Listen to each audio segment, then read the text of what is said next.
اللہ العظیم۔ توحید تو یہ ہے کہ خدا حشر میں یہ کہہ دے یہ بندہ دو عالم سے خفا میرے لیے ہے۔ واجب الاحترام عزیز ساتھیوں، دوستوں، بھائیوں، اللہ جل شانہ کا بہت بڑا احسان ہے، اللہ نے ہمیں ایمان کی دولت سے مالا مال فرمایا ہے۔ اس رب ذوالجلال کا بہت بڑا احسان ہے، اس نے ذکر کی محفل میں بیٹھنے کی توفیق عطا فرمائی۔ فرمایا کہ انسان کو اس محفل پر افسوس ہوگا جس محفل کے اندر اللہ اور اس کے رسول صلی اللہ علیہ وسلم کا نام نہ لیا گیا۔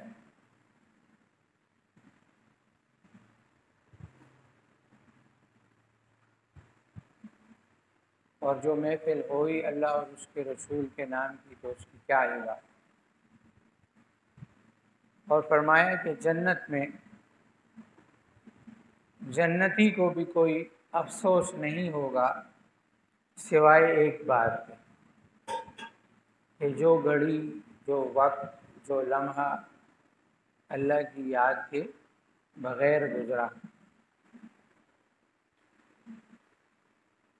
تو اللہ کا بڑا فضل ہے کہ اللہ نے ذکر والا بنایا، ذکر کرنے کی توفیق دی ہے، لیکن ذکر کے ساتھ ساتھ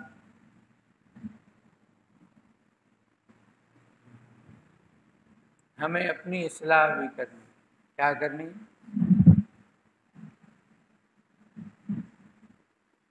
ہوتا کیا ہے کہ ہم دوسروں کی اصلاح تو کرتے ہیں لیکن اپنی اصلاح کی طرف دھیان نہیں دیتے۔ سب سے پہلے اصلاح نفس ہے۔ کیا ہے؟ اپنے نفس کی اصلاح۔ میرے اندر سے سب سے پہلے میرا نفس ایمان والا بن جائے، میں ایمان والا بن جاؤں۔ الحمدللہ اللہ نے ہمیں ایمان والا بنایا ہے۔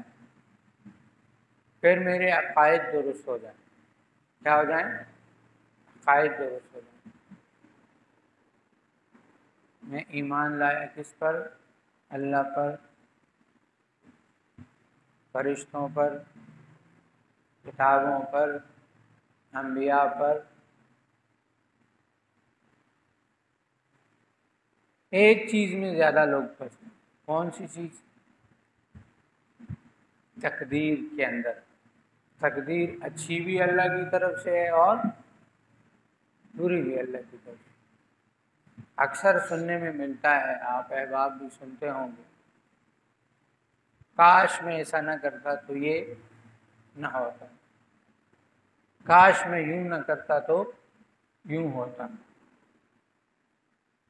یہ لفظ کاش جو ہے نا، جب تقدیر کی پڑتی ہے نا تو اچھے اچھے عقل مندوں کی عقل کو تالے لگ جاتے۔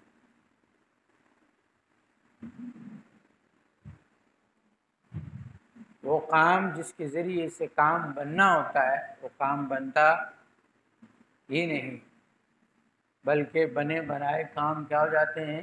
بگڑ جاتے ہیں۔ لیکن ایسا نہیں ہے کہ تقدیر نے، اب یہ بندہ کہے کہ جو تقدیر میں ہے وہی ملے گا یا جو تقدیر میں ہے وہی ہوگا، تو انسان تدبیر ہی نہ کرے۔ عقل اللہ نے اسی لیے دی ہے کہ اچھی تدبیر وہ ضرور کرے، جو اس کی سمجھ میں آتا ہے، لوگوں سے مشورہ کرتا ہے۔ عرض کرنے کا مقصد یہ ہے کہ جب تقدیر میں جو ہو چکا پہلے تو اس کے لیے سوچا جائے، مشورہ کیا جائے کہ ایسے کر لیں گے تو ایسے ہو جائے گا، ایسے کر لیں گے تو ایسے ہو جائے گا۔ لیکن جب کام آپ نے حسن تدبیر سے کر بھی دیا لیکن کام پھر بھی بگڑ گیا تو یہ کس کی طرف سے تھا؟ اللہ کی طرف سے تھا۔ اب اس پر افسوس کرنا ملال کرنا کہ اس کی مان کر ایسا کر لیتا، اس کی نہ مانتا اپنی مان لیتا تو ایسا ہو جاتا، نہیں، جو ہوا جیسے ہوا یہی تقدیر تھی۔ کاش کا لفظ فرمایا اللہ رب العزت نے کہ یہ کفار کا طریقہ ہے، وہ کہتے تھے کہ کاش ایسے نہیں تو ایسے کر سکتے۔ جو ہو گیا وہ میرے اللہ کی طرف سے، تدبیر کرنی ہے وہ پہلے سے کی جا سکتی ہے۔ یہ بڑی بات لے کے چلیں تو ابھی بارشیں ہو رہی ہیں، سیلاب آئے ہوئے ہیں، کوئی کہہ رہا ہے امریکہ نے نئی ٹیکنالوجی ایجاد کی ہے، بادل پھاڑ دیے اس سے سیلاب آ گیا ہے، کوئی کہہ رہا ہے گورنمنٹ نے اچھا نہیں کیا۔ ہاں، لیکن میں اور آپ اپنی غلطیوں کو نہیں دیکھ رہے، اور کیونکہ ہم حضور کے طریقے کو دیکھیں کہ جب آندھی طوفان یا اس قسم کی آفات آتی تھی تو حضور علیہ الصلوۃ والسلام کس کی طرف رخ کرتے تھے؟ مسجد کی طرف، توبہ استغفار کی طرف، سجدے میں چلے جاتے تھے، اور ہم ایک دوسرے کی کو غلطیاں بتانے میں لگے ہوئے ہیں۔ آپ سب کی زندگیوں میں پہلے بھی سیلاب آئے ہوں گے، پہلے بھی ایسے سارا قصہ ہوگا۔ یہ جو اتنا پانی سیلاب کے اندر آتا ہے یہ جاتا کہاں ہے؟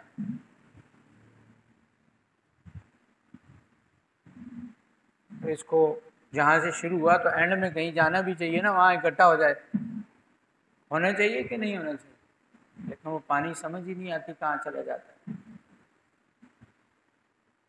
پانی اللہ زمین کے اندر جذب کر دیتے ہیں۔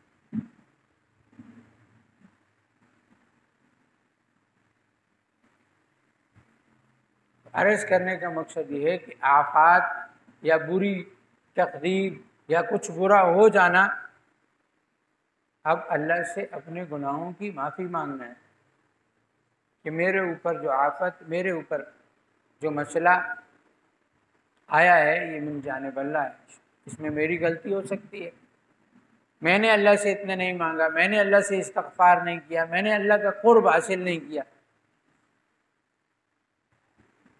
یہ حالات تو اللہ لاتا ہی اس لیے ہے کہ ہم اللہ کے ساتھ جڑ جائیں۔ اس کے ساتھ جڑ جائیں، نہ کہ ایک دوسرے کو برا بھلا کہیں، ایک دوسرے کو گالیاں نکالیں، بلکہ ترتیب تو کیا ہو کہ ہمارا تعلق اللہ کے ساتھ مضبوط ہو جائے، کہ مجھے اس حال سے، اس پریشانی سے کون نکالے گا؟ اللہ رب العزت۔ تو تقدیر اچھی اور بری کس کی طرف سے آتی ہے؟ اللہ کی طرف سے آتی ہے۔ موت اللہ کی طرف سے آتی ہے، اور موت کے بعد بھی جو کچھ ہوگا میں اس پر بھی ایمان رکھتا ہوں۔ قبر ہے، جنت ہے، جہنم ہے، حشر کا دن ہے، اور اللہ سے ملاقات ہے۔ سلام قول من رب الرحیم۔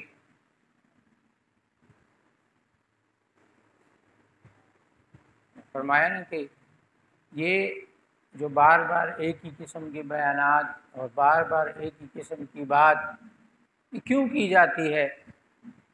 سنی ہوئی ہوتی ہیں،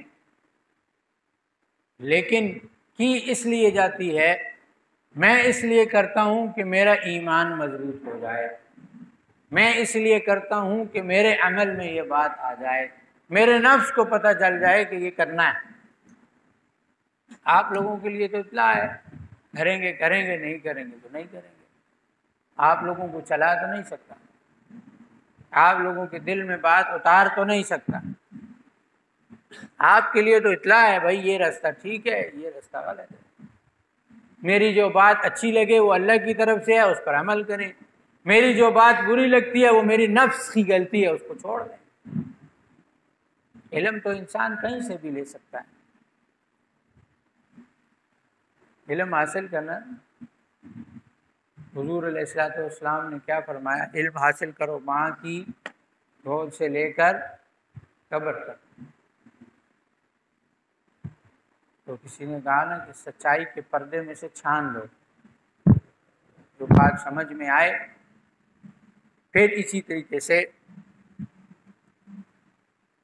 جو سب سے پہلے شیخ کی بات، پیر کی بات، پھر علماء کی بات، صوفیاء کی بات جو سمجھ میں نہیں آتی اس کو یہ کہہ کے چھوڑ دیں گے میری سمجھ سے باہر ہے، اس پہ تبصرے مت کریں،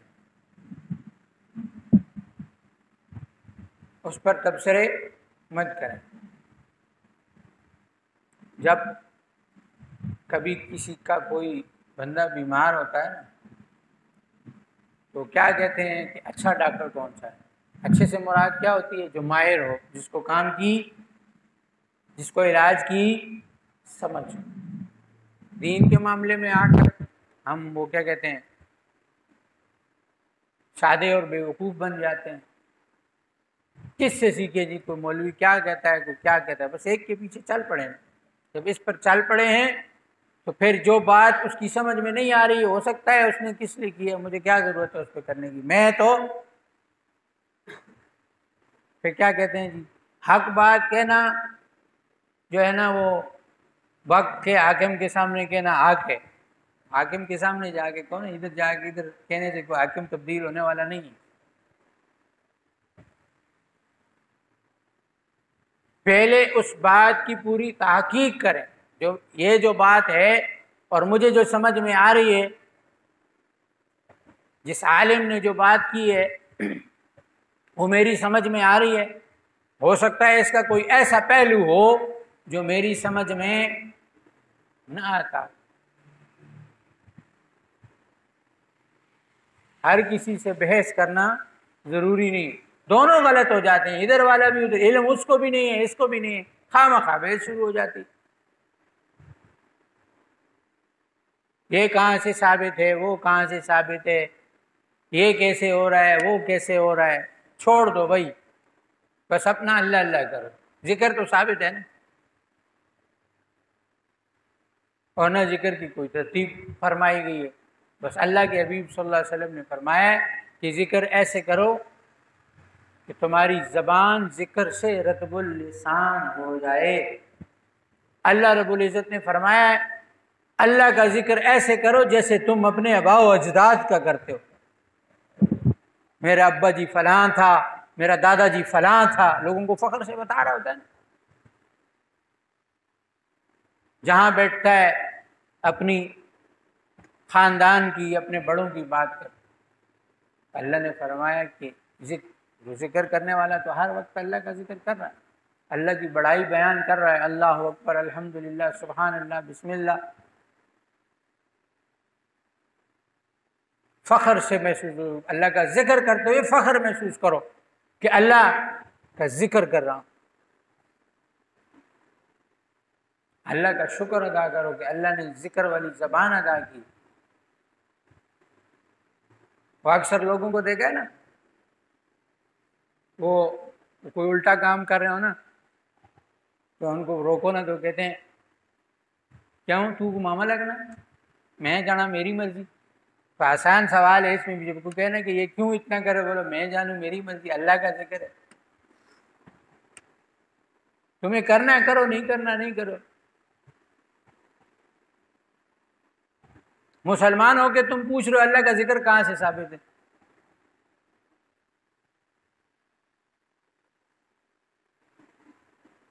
ذکر اللہ کا ہے، کس کا ہے؟ نہ کسی پیر کا ہے، نہ کسی استاد کا ہے، اس کا ذکر ہے۔ اور وہ آیات ہیں اور وہ صورتیں ہیں جن کی افضلیت، جن کے فضائل آقا علیہ الصلوۃ والسلام نے خود فرمائے۔ پہلا ذکر آیت الکرسی کا،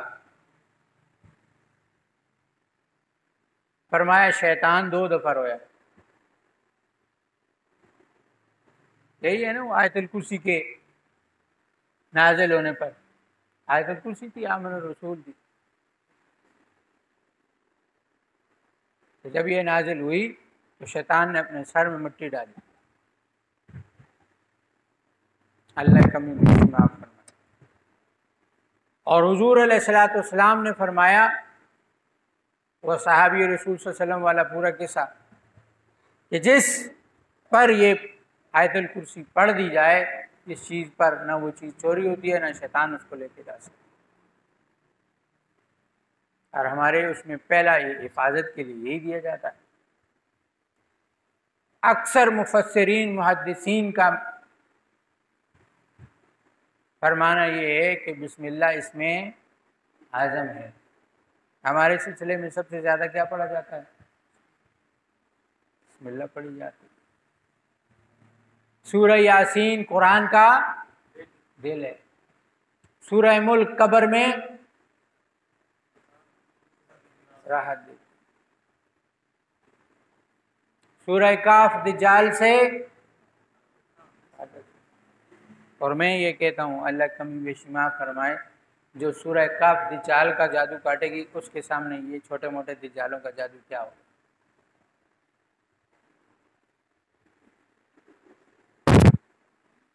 یہ تو ایک ایک فضیلت بیان ہو رہی ہے۔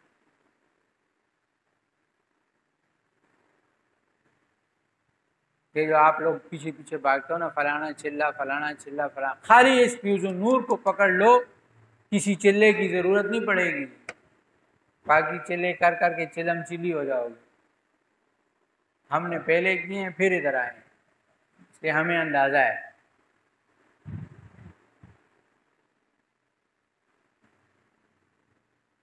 کیونکہ جو کر کے آیا ہوا ہوتا ہے نا، اس کو پتہ ہوتا ہے۔ میرے جو ایک استاد تھے لاہور کے، جو اجازتیں مجھے ملی چہل کاف کی، 500 مرتبہ روزانہ۔ چہل کاف ایک دعا ہے، اکثر احباب کو معلوم ہے، اکثر کو نہیں بھی ہوگی۔ شیخ عبد القادر جیلانی رحمہ اللہ کی دعا ہے، چند اشعار ہیں جن سے اللہ کے ذریعے مانگا گیا۔ کچیلا انہوں نے مجھے بتایا کہ جلالی جمالی، اب جلالی کیا ہے، جمالی کیا ہے؟ جلالی یہ ہے کہ ہر وہ چیز نہیں کھانی جو کسی جانور سے حاصل کی گئی ہو، جانور کا گوشت، انڈا، دہی، دودھ۔ اب چائے پینے والے سمجھتے ہیں کہ چائے نہ ملے تو کیا ہوتا ہے، اور ہمیں تو نہ ملے تو ہمارا تو حال خراب ہوتا ہے۔ تو ہم نے ان دنوں میں دودھ کے بغیر قہوہ کیا کہ چلو، اور 40 دن بیوی کے پاس بھی نہیں جانا۔ پڑھا روزانہ 500 مرتبہ۔ کتنی مرتبہ؟ اس وقت ہمارا گھر بھی ادھر محلہ عیدگاہ کے پاس ہوتا تھا۔ جس جگہ میں نے چلہ کیا، ایک دیوار باہر قبرستان تھا، میرے روشندان قبرستان میں پڑتا تھا۔ میرا ابا جی میرے ساتھ شغل لگاتے تھے۔ ایک دن وہ ہے نا، وہ میں چلہ کر رہا تھا، میں نے منع کیا ہوا تھا کہ کوئی مت آؤ۔ گرمیاں تھی، اسی طریقے سے رات کو 11-12 بجے سونا ہوتا تھا، میں نے 11 کا ٹائم رکھا ہوا تھا۔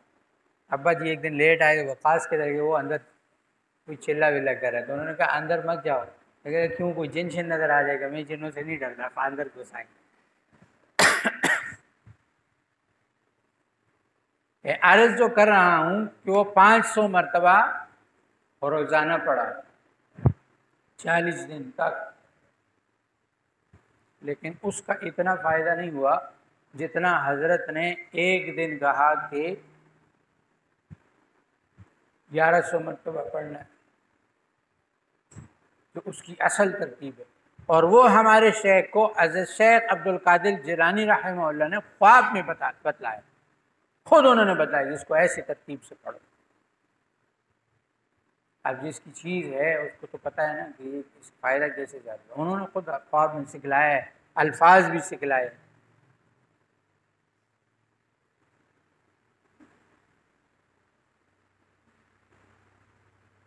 تو جتنے بھی بزرگوں کے جو اسم اعظم تھے، وہ اس فیض النور کے اندر اکٹھے کر لیے گئے۔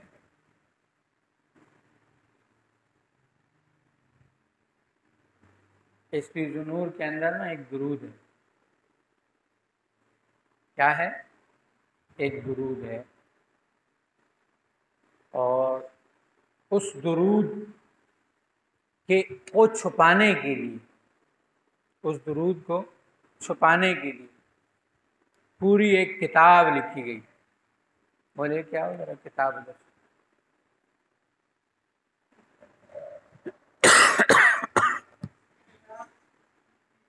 کتاب لکھی ہے کہ یہ درود اتنا قیمتی ہے کہ کسی نااہل کے ہاتھ میں نہ آئے۔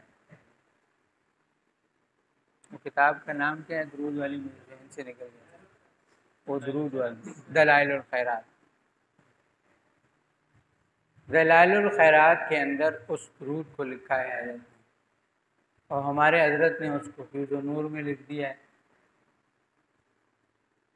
اب وہ جن حضرت نے وہ درود اس دلائل الخیرات میں لکھا ہے، انہوں نے اس میں اپنا وہ بھی لکھا ہے، اس میں قصہ بھی لکھا ہے۔ یہ پوری کتاب ہے جس میں سارے درود لکھے ہوئے ہیں، ٹھیک ہے۔ اس ایک درود کو چھپانے کے لیے کتنا قیمتی ہے۔ اور وہ بزرگ لکھتے ہیں، انہوں نے ان کے ساتھ، اچھا یہ نہیں کہ وہ عام اس وقت بھی بزرگ تھے، ان کے ساتھ ان کے شاگرد اور مرید تو رستے میں کسی جگہ پر جب پہنچے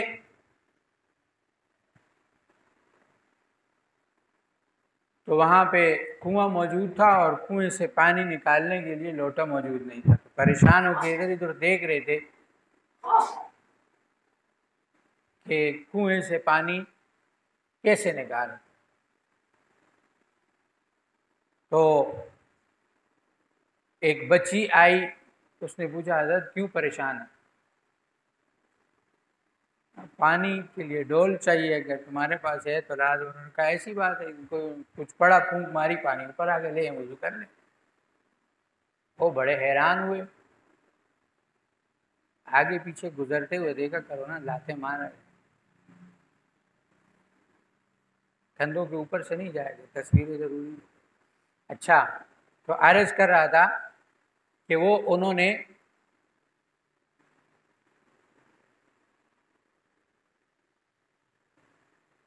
جو ہے وہ وضو کیا، اور اسے کہا مجھے یہ تم نے کیا پڑھا، مجھے یہ بتاؤ کہ یہ۔ انہوں نے کہا حضرت یہ تو کوئی بات نہیں ہے، میں نے تو اس کی اجازت مجھے نہیں ہے کہ یہ درود اجازت کے ساتھ۔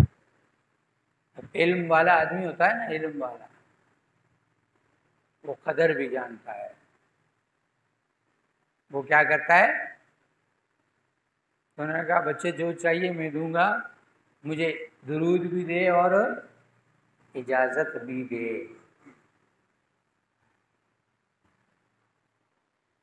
ہم لوگ کیا کہتے ہیں، وہ میں اتنا بڑا پیر ہوں، ماں اجازت نہیں دینا، میں فلانا ملک کا فلانا۔ علم والا آدمی علم کی قدر بھی کرتا ہے۔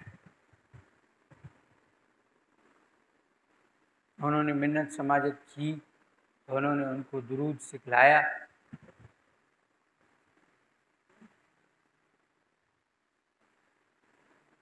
تو ایسی ایسی چیزیں آپ کے فیض النور، میرے سے درود بھی پوچھنا، فیض النور میں ہے، اور فیض النور میں 11 درود ہے، اسی بہانے سارے پڑھ لو گے، جب پڑھ لو گے پھر بتا دوں گا۔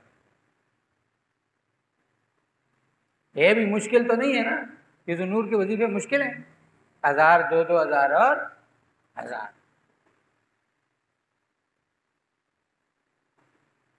بات وہی آ جائے گی، طلب ہوگی تو کر لو گے،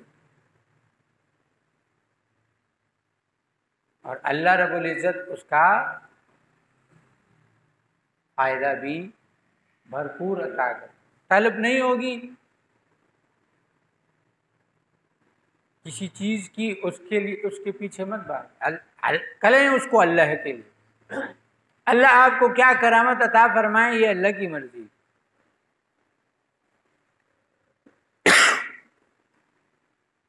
سمجھ آ رہی ہے؟ فیض و نور کوئی معمولی چیز نہیں ہے۔ کسی ایک وظیفے کو پکڑ لو، جب فیض و نور کر لو اور کسی ایک وظیفے کو پکڑ لو، لگاتار کرو، جو دعا مانگنی ہے وہ اللہ سے مانگو، قبول ہوگی۔ کر کے تو دیکھو نا، تجربے کی بات ہے۔ ہر وظیفے کے اندر وہ خصوصیات ہیں، ایک ایک۔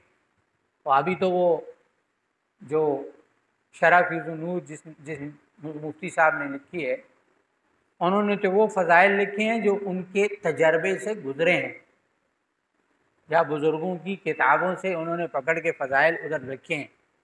یہ ہر وظیفے کا اس میں لکھا ہوا ہے، انہوں نے اس کے یہ فوائد ہیں، اس کا یہ نقش ہے، اس کا یہ فلاں ہے، 3 جلدوں میں لکھی ہے نا۔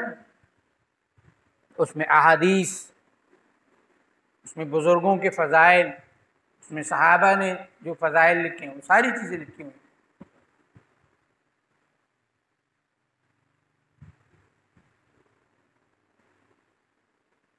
اور اب حضرت فرما رہے ہیں کہ اب اس کی شرح، فیض النور کی شرح میں خود لکھوں گا۔ تو جو حضرت لکھیں گے اس میں تو بات یقین کی ہے، اور اس سے بڑھ کر کامل یقین کچھ بھی نہیں کہ آقا علیہ الصلوۃ والسلام نے اس ہر وظیفے کو خود پڑھا ہے، کیونکہ مسنون اس میں ثابت ہے، مسنون اذکار کثرت سے، اور ان کے فضائل آقا علیہ الصلوۃ والسلام نے فرما دیں۔ اور جو بات حضرت جی فرماتے ہیں نا، ایک ہے بزرگوں کا بتایا ہوا طریقہ، اور ایک ہے حضور کا بتلایا ہوا طریقہ، اور جو حضور کا بتلایا ہوا طریقہ یا جو سبق ہے یا جو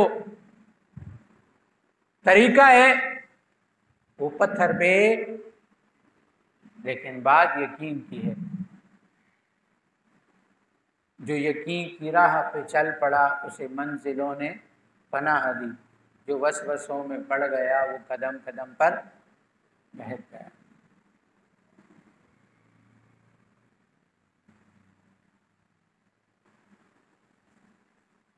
بات یقین کی ہے۔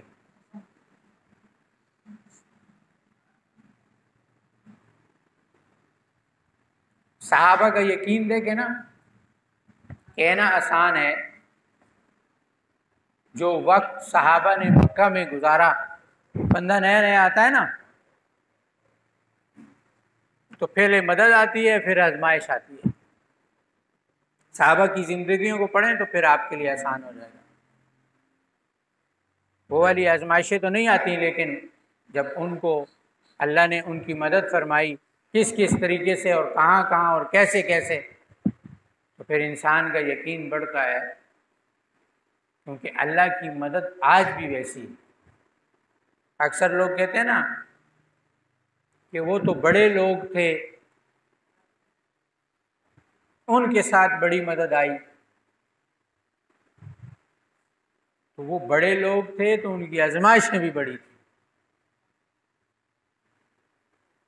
اس لیے بڑی مدد آئی۔ ہم چھوٹے لوگ ہیں، ہماری آزمائشیں بھی چھوٹی ہیں، ان کے برابر کی نہیں ہے، اسی لیے ہمارے ساتھ جو مدد آئے گی وہ ہماری آزمائشوں کی اسی طرح سے آئے گی۔ کیونکہ اگر وہ لوگ موجود نہیں ہیں تو اللہ تو وہی ہے نا جو اپنے بندوں کی مدد اسی طرح سے کرتا۔ میں اکثر کہا کرتا ہوں کہ دنیا کے ہر بندے سے نا امید ہو جائیں، مگر اللہ سے کبھی نا امید مت ہونا۔ مگر اصل بات یہ ہے کہ اللہ پہ امید نہ رکھا کریں، اللہ پہ یقین رکھا کریں۔ امید انسانوں سے ہوتی ہے کیونکہ انسان پھر سکتا ہے، اللہ پہ یقین ہونا چاہیے کہ اللہ نے آزمائش بھیجی ہے، مدد بھی ضرور کرے گا۔ اللہ والے فرماتے ہیں کہ اتنا اپنی جیب پہ یقین نہ ہو جتنا اللہ کے خزانوں پر یقین ہو۔ کہ جیب میں نکالنے سے وقت لگے گا، اللہ کے خزانوں سے لینے میں وقت نہیں لگے گا، لیکن یقین بنانا پڑے گا۔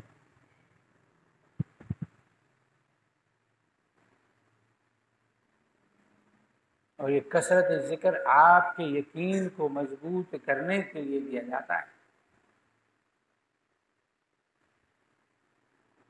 جب ہر وقت اللہ اللہ اللہ اللہ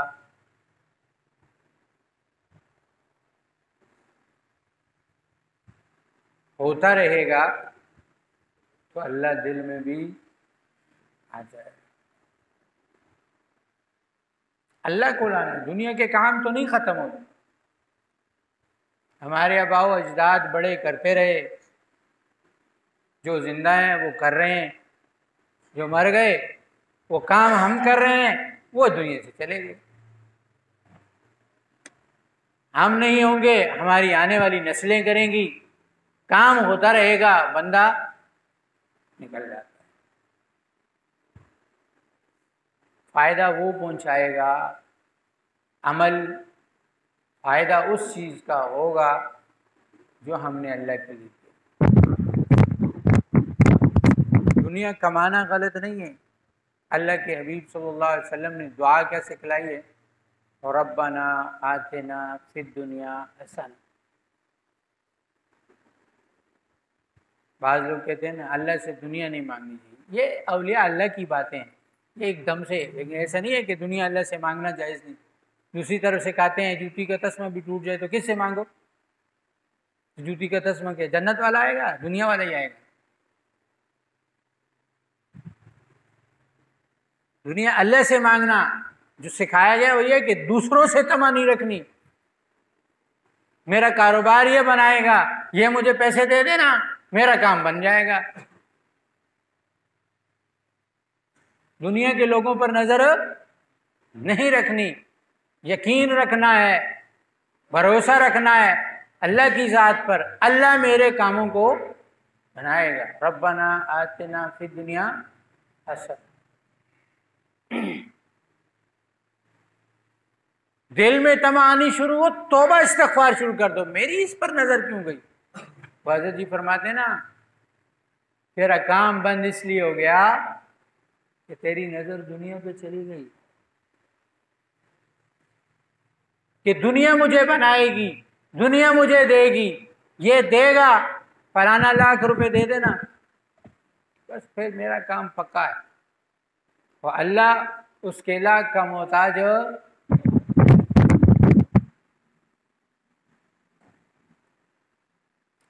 گرمی کافی ہے، اب تو کم ہو گئی، اس گرمی کی وجہ سے اللہ ہمیں اس گرمی سے بچا لے۔ یہ مشقتیں ضائع نہیں جائیں گی، یاد رکھیے گا۔ ہم لوگ تو کہتے رہتے ہیں، میں خود بھی کہتا رہتا ہوں، اللہ میں اس پہ معاف فرمائے، بہت گرمی ہے، برداشت سے مشکل ہے، لیکن تو دوسرے کمرے میں بٹھا دو نا، گرمی ہے بیچ میں گھسائی جا رہے ہو تو بیٹھ جائیں گے، خیر ہے، ادھر پنکھا لگا دو، دوسرے کمرے میں آواز آ رہی، سردی تھوڑی سارے کو جم کٹا بنا۔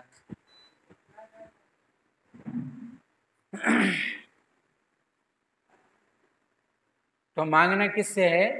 اللہ سے، کہ اللہ میری دنیا کو بنا دے۔ ہم دنیا سے مانگنے پر شرمندہ نہیں ہوتے، اللہ سے مانگنے پہ شرم محسوس کرتے ہیں، یا شرم آتی ہے، میں کب تک اللہ سے مانگوں؟ کیوں شرماتے ہو؟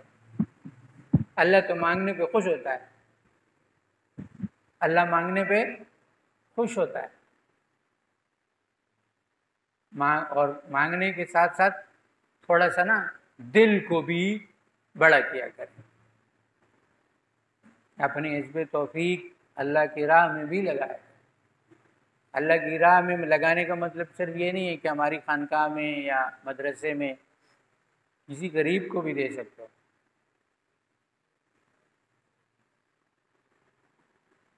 فرمایا نا سخی غریب ہوتا ہے، سخی کون ہوتا ہے؟ غریب ہوتا ہے، جو غربت کے ساتھ سخی پن کرتا ہے، 150 یہ جو کہتا ہے نا میرے کو کروڑ آوے نا تو میں نے 50 لاکھ ہے جو چاہ دے سا لوگاں اس کو جڑے 100 روپے ہے اسے جدی دینا دے وقت بھی نہیں دینا۔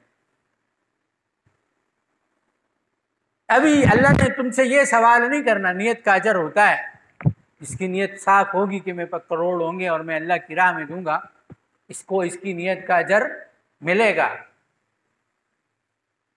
لیکن جو پاس ہے اس کا سوال ہے کہ آپ کے سامنے، اور یہ جو اکثر ہمارے سامنے مانگنے والے لوگ آتے ہیں نا، ہم ان کو جھڑکتے ہیں، جاؤ دفع ہو جاؤ فلانا، یہ مت کیا کریں. وہ پروفیشنل ہے، کچھ بھی ہے، وہ جانے، اس کا جانے کام. ہمارا کام کیا ہے؟ دے سکتے ہو تو دے گے، نہیں دے چلو بھائی جاؤ اپنا کام کرو. میں نہیں دے سکتا، معاف کرو، ختم بات. اگر مستحق کو دینا ہے تو ہم جو کھا رہے ہیں یا اللہ جو ہمیں دے رہا ہے، ہم اس کے مستحق ہیں؟ جو عزت اللہ نے دی، جو شہرت اللہ نے دی، جو مال اللہ نے دیا، جو گھر اللہ نے ہمیں دیے، اگر اللہ مستحق سمجھ کے دیتا تو میں اپنی ذات کی بات کروں، میرے پاس کچھ بھی نہیں ہوتا. میرے اعمال ایسے نہیں ہیں کہ یہ عزت اللہ نے مجھے دی ہے، لوگ میری بات سن رہے ہیں. یہ اللہ کا فضل ہے، میرا کمال کوئی بھی نہیں. یہ بات جو آپ سن رہے ہیں بیٹھ کے، یہ اللہ کا فضل ہے، ورنہ کوئی کسی کی بات سننے کے لیے تیار نہیں، چاہے وہ قرآن اور حدیث ہی کیوں نہ ہو. کیونکہ ہم سنتے اس کو ہیں جو ہمیں پسند ہو، جو پسند نہیں ہو اس کو ہم سنتے، ہم اس کے پیچھے نماز بھی نہیں پڑھتے. سننا تو دور، کیونکہ نماز، حالانکہ نماز اللہ کا حکم ہے، ہم اس کے پیچھے نماز بھی نہیں پڑھ رہے، یہ مجھے پسند نہیں ہے ایسا کہ نہیں ایسا. تو یہ جو آپ سن رہے ہیں مجھ پہ اللہ کا فضل ہے.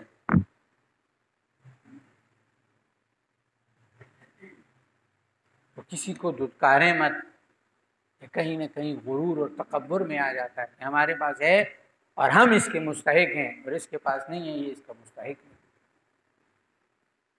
سمجھ میں آتی ہے نیکی اللہ کے لیے کرنی ہے، اس کے لیے. ہاں وہ بات واقعے سے بات سمجھ میں بھی آ جاتی ہے. وہ ایک بس میں ایک مانگنے والا چڑھا نا، تو اس نے کہا اللہ کے نام پہ دے دو. کس کے نام پہ دے دو؟ اللہ کے نام. تو پوری بس میں اس کو 1 روپیہ ملا. کتنا؟ تو اس نے کہا اے بس والو اب سن لو، اللہ کے نام پہ تم لوگوں نے کتنا دیا ہے؟ 1 روپیہ. جیب سے گن نکالی، اب اس کے نام پہ دو، شاباش سارے خالی کرو. اور جس نے 1 روپیہ دیا تھا نا، اس کو بولا تو اس 1 روپے کی وجہ سے بچ گیا ہے، تو بیٹھ رہا ہے، باقی سب کو خالی کر کے لے گئے. تو کبھی کبھی اللہ کے نام کی وجہ سے بندہ ایسے بھی بچ جاتا ہے. اور اللہ کے لیے دیا ہوا آپ کا کوئی روپیہ بھی خالی نہیں جائے گا اگر وہ کسی 2 نمبر کے ہاتھ میں بھی چلا گیا. آپ نے کس کو دیا؟ حدیث شریف میں آتا ہے نا کہ ایک شخص تھا، اس نے اچھا مال اکٹھا کیا کہ میں اکٹھا کسی کو دوں گا، اس کا کچھ کام بن جائے. وہ اپنا کام کرتا رہا، اس نے مال جمع کیا، دیا تو کسی فحشہ عورت کو دے دیا. صبح پتہ چلا جی بندہ جو ہے وہ فحشہ عورت کو دے گیا. اگلے دن پھر جمع کیا اور پھر دیا تو پتہ چلا کسی چور کو دے دیا. پھر جمع کیا کچھ عرصہ، پھر جو ہے وہ جا کے اس نے دیا تو پھر پتہ چلا کہ وہ رات کے اندھیرے میں دیتا تھا. پھر پتہ چلا وہ کسی مال امیر آدمی کو دے دیا. وہ بڑا پشیمان ہوا کہ شاید اللہ کو میرا مال قبول نہیں، اسی لیے پہلے اس کو دے دیا، پھر اس کو دے دیا، پھر اس کو دے دیا. تو پھر اللہ نے اس کو دکھلایا کہ جس فاحشہ عورت کو دے دیا وہ اس بات پر ایمان لائی کہ ایسے بھی اللہ کے بندے ہیں اور ایسا بھی اللہ ہے کہ برائی کے بغیر مجھے رزق گھر میں دے سکتا ہے، میں برائی کیوں کروں.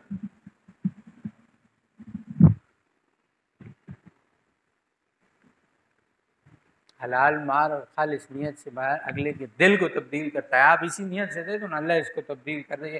کمانے والا بن جائے, نماز والا بن جائے, ذکر والے بن جائے, نیت تو کر کے دے. چور کو دیا تو اس نے کہا اگر اللہ ایسے دے سکتا ہے مال تو مجھے کیا ضرورت ہے چوری کرنے کی. امیر آدمی یہ سوچنے پہ مجبور ہو گیا کہ ایسا ہے جو مجھے چھپ کے دے گیا, اس کو یہ بھی نہیں پتا میں کون ہوں. اگر یہ دے سکتا ہے تو میں کیوں نہیں دے سکتا. میں نے اس لیے کہا نا غریب سخی ہوتا ہے. وہ غریب تھا, مال جمع کر کے دیتا تھا. ہم تو مال جمع کرتے ہیں نا, مکان بن جائے, دکان بن جائے, بچوں کا کچھ بن جائے, اور جس رب نے بچے دیے وہ بھوکے سلائے گا. یہ نہیں کہتا کماؤ نہیں, کمانے کے پیچھے پاگل مت ہو. دنیا کمانے پر کوئی آپ کو مولوی, کوئی حدیث, کوئی قرآن منع نہیں کرتا. اللہ کہتا ہے واللہ خیر الرازقین, بہترین رزق دینے والا.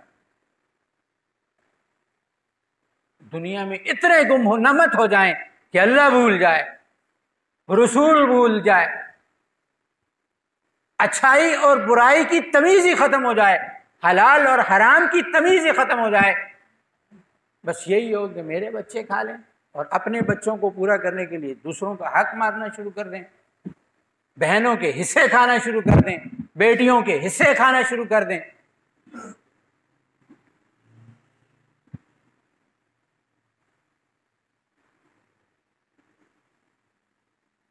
پڑوسیوں کا خیال چھوڑ دیں, سگے بھائیوں کو پوچھنا چھوڑ دیں, میرا مال کھا جائے گا. بھئی جس کا جو نصیب ہے وہی کھائے گا. آج دوسری چیز, جادو نے دماغ خراب کیا ہوا ہے. میرے پہ میرا بھائی جادو کرا ہے, میرے پہ میری بہن جادو کرا رہی ہے, میرے پہ خالہ جادو کرا رہی, اور فلانا جادوگر ہے. پتہ کچھ بھی نہیں ہوگا, خواہ مخواہ کے الزام لگا کے اپنا ایمان ضائع کرتے ہو. جادوگر کافر ہوتا ہے, بنا تصدیق کے کسی کو جادو کرنے والا کیسے بولتے ہو؟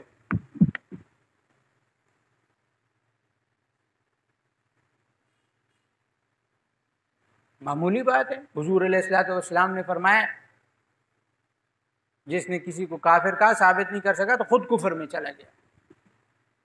یہ علمی لحاظ سے بھی بات ہے. جو کشف والے بیٹھے ہیں, کشف میں مت دیکھا کرو. 50 دفعہ یہ چیز پیچھے ہے کون, ہماری بلا سے اٹھاؤ, واپس اس کے اوپر پھینک دو, پلٹ دو. تمہیں کیا ضرورت ہے دیکھنے کی کون ہے؟ اللہ جانتا ہے. جب اعمال کرو گے اللہ اس کو تباہ و برباد کر دے گا. لیکن اگر آپ اب یہ کہتے ہیں نا میرے بھی پلٹ کے آتا ہے جی, میں جتنی پڑھائی ہوں اس کے اوپر کرتا ہوں نا, میری اپنی طبیعت خراب ہوتی ہے. قرآن پڑھ رہا ہے, قرآن غلط مطلب کے لیے بیٹھے گا, پڑھے گا, اپنی طبیعت ہی خراب ہوگی. وہ نہیں ہے تو اس کی نہیں ہو رہی نا, اسی لیے تو نہیں ہو رہی. تیری اس لیے ہو رہی ہے کہ تو نے غلط بندے کا اندر, تو پڑھ اس لیے. اللہ جو ہے تو جانتا ہے, میں نہیں جانتا. مجھے جو نظر آ رہا ہے یہ غلط ہو سکتا ہے, پر تجھے تو پتہ ہے کون ہے. اس کو تباہ و برباد کر دے اللہ کر دے. خواہ مخواہ کسی کے اوپر ایسے نہیں ہو دیکھا کرتا. آپ کے اوپر بیماری آئی ہے, جادو بھی نصیب کے اندر کی چیز ہے, باہر نہیں. کہتے ہیں میرے پہ کیوں ہوا ہے؟ اچھا تو جی کدی کسی نے مری ہوئی پہلی تو پیر بھی نہیں رکھا.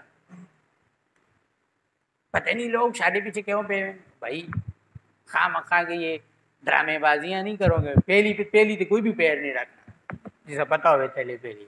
لیکن ایک دوسرے کے حصے کھانے میں ہم ماہر ہیں. وہ ابو ہریرہ رضی اللہ تعالیٰ عنہ تھے, یا اللہ مجھے معاف فرمائے, صحابی رسول صلی اللہ علیہ وسلم کے پاس ہونے, کوفہ والے گئے نا, کہتے ہیں اگر مچھر کو مار دیا جائے تو اس کا کفارہ کیا ہوگا؟ تو انہوں نے کہا امام حسین رضی اللہ تعالیٰ نے کوئی شہید کر دیا ہے, اس کا کفارہ تمہیں یاد نہیں, اور مچھر کا کفارہ پوچھنے آ گئے.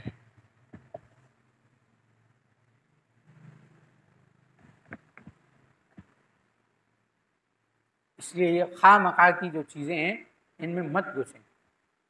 ہمارا معاملہ شفا تک کا ہے. قرآن میں اللہ نے فرمایا ہے, قرآن کیا ہے؟ شفا ہے. آپ کو اس سے شفا ملے گی. تو تو ہمارے پاس جو مریض آتے ہیں وہ شفا کے لیے، تو ان کو بتاؤ ہاں شفا انشاءاللہ تو بھی ضرور ملے گی قرآن پڑھنے سے شفا ضرور ملتی ہے۔ کیا کس نے؟ ہمیں نہیں پتا، ہم دیکھتے ہی نہیں، ہم دیکھنا چاہتے بھی نہیں۔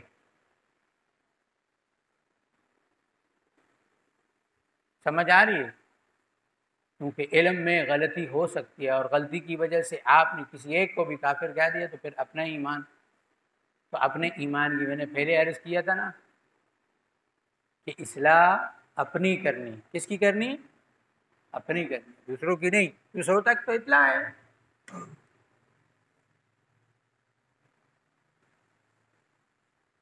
اللہ تعالی ہم سب کو سمجھ کی توفیق عطا فرمائے۔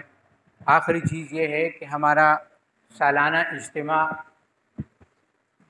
آ رہا ہے، اور 28 تاریخ کی ہم نے ٹکٹیں کرا لی ہیں۔ مزید اگر کسی ساتھی نے جانا ہو تو وہ ہمیں بتا دے، تاکہ اس حساب سے پھر ہم جو ہے وہ ترتیب کر لیں۔ اور دوسری بات یہ ہے کہ جیسا میں نے عرض کی کہ اجتماع ہے، اجتماع کے اندر وہاں پر 3 دن کا روزہ رکھوایا جاتا ہے، اذکار کرائے جاتے ہیں، اور وقتاً فوقتاً بیانات بھی ہوتے ہیں۔ تمام سلاسل، سورورد، چشت، قادریہ، نقشبند، شاذلیہ، یہ وہاں پہ طے کرائے جاتے ہیں مختصر دورے میں۔ اسی طریقے سے عملیات کی کچھ چیزیں سکھائی جاتی ہیں، شیوخ کے بیانات ہوتے ہیں، مختصر طور پر عقیدہ تحاویہ قدوری پڑھائی جاتی ہے۔ مختصر دورہ ہوتا ہے ان 3 دن کے اندر، اور کھانا مرکز کی طرف سے ہوتا ہے۔ تو ان تمام انتظامات کو مکمل کرنے کے لیے بہت ساری چیزوں کی ضرورت ہوتی ہے۔ اس میں جو آدمی جتنا حصہ ڈالنا چاہے وہ اپنی مرضی سے اس میں حصہ ڈال سکتا ہے۔ دعا کے بعد جو ہے وہ تمام احباب جو اپنی طرف سے حصہ ڈالنا چاہیں وہ ضرور ڈالیں، اور جو ساتھی ہیں علاج معالجے والے ان کے لیے، اور خصوصاً خلفاء کے لیے 7,000 روپے مختص ہوئے ہیں۔ تو تمام احباب سے گزارش ہے کہ وہ اس میں بڑھ چڑھ کر اپنا حصہ ڈالیں۔ اللہ سب کو توفیق عطا فرمائے اور سب قبول فرمائے۔ والصلاة والسلام على سید الانبیاء والمرسلین۔ ربنا ظلمنا انفسنا وان لم تغفر لنا وترحمنا لنكونن من الخاسرین۔ اے اللہ جتنی دعائیں آپ علیہ الصلوۃ والسلام نے اور بزرگوں نے مانگی ہیں ان سب میں ہمارا حصہ فرما، جن شرور اور فتن سے پناہ مانگی ہے پناہ عطا فرما۔ صلی اللہ تعالی علی خیر خلقہ محمد وآلہ واصحابہ وذریاتہ برحمتک یا ارحم الراحمین، آمین آمین۔